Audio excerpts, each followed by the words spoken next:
Hello friends, मैं हूं अजय और जैसा कि आप सब जानकर शॉक्ड हो जाने वाले हो कि जुपिटर हमारी धरती को तबाह कर सकता है।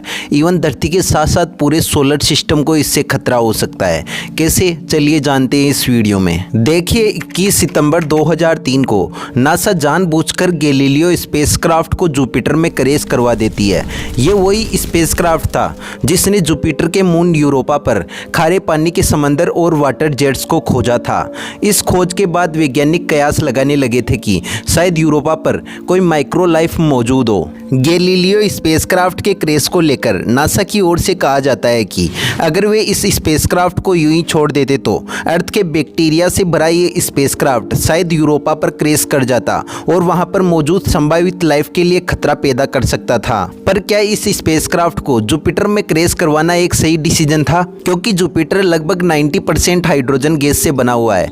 बैक्टीरिया हर साल हमारी धरती पर 100 टन से अधिक हाइड्रोजन गैस को खा जाते हैं, तो जुपिटर पर तो बहुत ज़्यादा हाइड्रोजन है, तो वहाँ पर तो ये बैक्टीरिया आसानी से जिंदा बच गए होंगे। लेकिन नासा ने कभी नहीं माना कि ये बैक्टीरिया जुपिटर पर जिंदा बच पाए होंगे।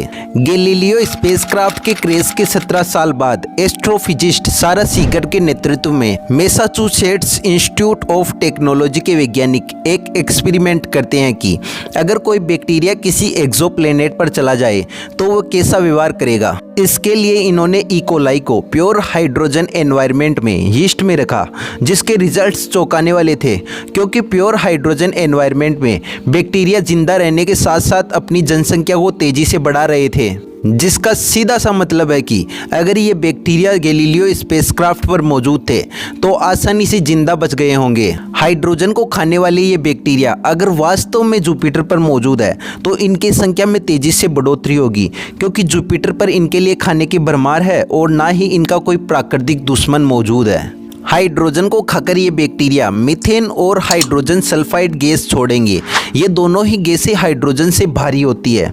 मीथेन हाइड्रोजन से 4 गुना, वही हाइड्रोजन सल्फाइड हाइड्रोजन से 8.5 गुना तक भारी होती है। और अगर ये बैक्टीरिया जुपिटर पर मौजूद सारी हाइड्रोजन गैस को खा जाते हैं तो जुपिटर का मास 4 से 8 गुना तक इंक्रीज हो जाएगा। मास इंक्रीज होने की वजह से जुपिटर की ग्रेविटी और ज़्यादा स्ट्रॉन्ग हो जाएगी, जिसकी वजह से जुपिटर डेंस होकर आकार में छोटा हो जाएगा, लाइक ए बेबी जुपिटर। लेकिन क्या हो अगर ये बैक्टीरिया पहले से ही जुपिटर पर मौजूद हो? क्योंकि जुपिटर के इतिहास में इससे कई बड़े कॉमेट्स टकरा चुके हैं। उदाहरण के लिए आप 1994 में जुपिटर से टकराए शोमेकर एल्विक कॉमेट को ही ले लीजिए। जब ये जुपिटर से टकराया था तो जुपिटर के एनवायरनमेंट में भारी धातुएं दिखाई दी थी। जूनो स्पेसक्राफ्ट ने डिस्कवर किया था कि सौरमंडल के शुरुआती समय में जुपिटर ने एक पूरे ग्रह को निगल लिया था, जिसका आकार धरती से करीब 10 गुना ज़्यादा था। इस इम्पैक्ट की वजह से ही जुपिटर का एक्सिस चेंज हुआ होगा। वैज्ञानिकों के अकॉर्डिंग इस इम्पैक्ट की वजह से जुपिटर लगभग 9% मेटेलिक और चट्टानी हो गया। तो ये भी हो सकता है कि शायद ये बैक्टीरिया पहले से ही जुपिटर पर आ चुके हों। हालांकि इस बात के चांस बहुत कम है कि उस प्लेनेट पर ये बैक्टीरिया मौजूद थे। वही कुछ वैज्ञानिक तो जुपिटर पर जो ग्रेट रेड स्पॉट है उसका संबंध भी माइक्रो बैक्टीरिया से बताते हैं। जैसा कि हम सभी जानते हैं कि ग्रेट रेड स्पॉट बहुत समय से चलता आ रहा है एक तूफान है, लेकिन इसका रंग लाल क्यों है? जुपिटर पर तो और भी तूफान चल रहे हैं, उनका रंग तो लाल नहीं है। वैज्ञानिकों का मानना है कि शायद इस तूफान वाले एरिया में बहुत भारी मात्रा में बैंगनी सल्फर बैक्टीरिया मौजूद है जो इसे लाल रंग दे रहे हैं, क्योंकि यही बैक्टीरिया जब हमारी धरती पर टाइड आती है तो पानी को लाल रंग का कर देते हैं। अगर वास्तव में ये बैक्टीरिया जुपिटर पर मौजूद है तो ये जुपिटर के लिए खतरा बन सकते हैं, क्योंकि बैक्टीरिया द्वारा छोड़ी गई मीथेन गैस बहुत ही खतरनाक होती है। अगर इसका कंसंट्रेशन 5% से अधिक हो जाता है तो ये धीरे धीरे एक्सप्लोड करने लगती है, यानी कि फटने लगती है। और अगर इस गैस का कंसंट्रेशन 16% से अधिक हो जाता है तो ये ऑक्सीजन के संपर्क में आने पर जलने लगती है। जुपिटर पर ऑक्सीजन का होना एक आम बात है, क्योंकि इस प्लेनेट पर बहुत प्रकार की गैसें पाई जाती है।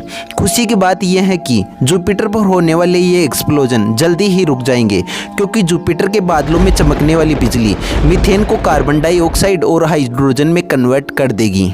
लेकिन क्या हो अगर ऑक्सीजन को रिलीज करने वाले साइनोबैक्टीरिया गैलीलियो स्पेसक्राफ्ट पर मौजूद हो और वो अब भी जुपिटर पर जिंदा बचे हुए हो।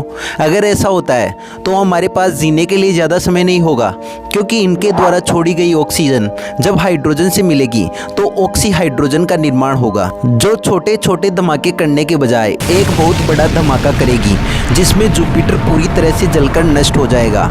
इस धमाके की शॉकवेव और जुपिटर से निकलने वाला मटेरियल पूरे सौर मंडल को तबाह कर देगा। यहाँ तक कि इस धमाके की शॉकवेव हमारी धरती के वायुमंडल को गायब करने के साथ साथ ही समंदरों को भी सुखा देगी। हमारी धरती का जो हिस्सा धमाके की ओर होगा वो बुरी तरह से जल जाएगा और इसमें दरारें पड़ने के साथ कई वोल्केनो एक्टिव हो जाएंगे। धमाके की वजह से ऊट क्लाउड के एस्टेरॉयड अपनी बेल्ट से निकलकर धरती और मार्स की तरफ खींचे चले जाएंगे और एस्टेरॉयड्स की बारिश होना शुरू हो जाएगी।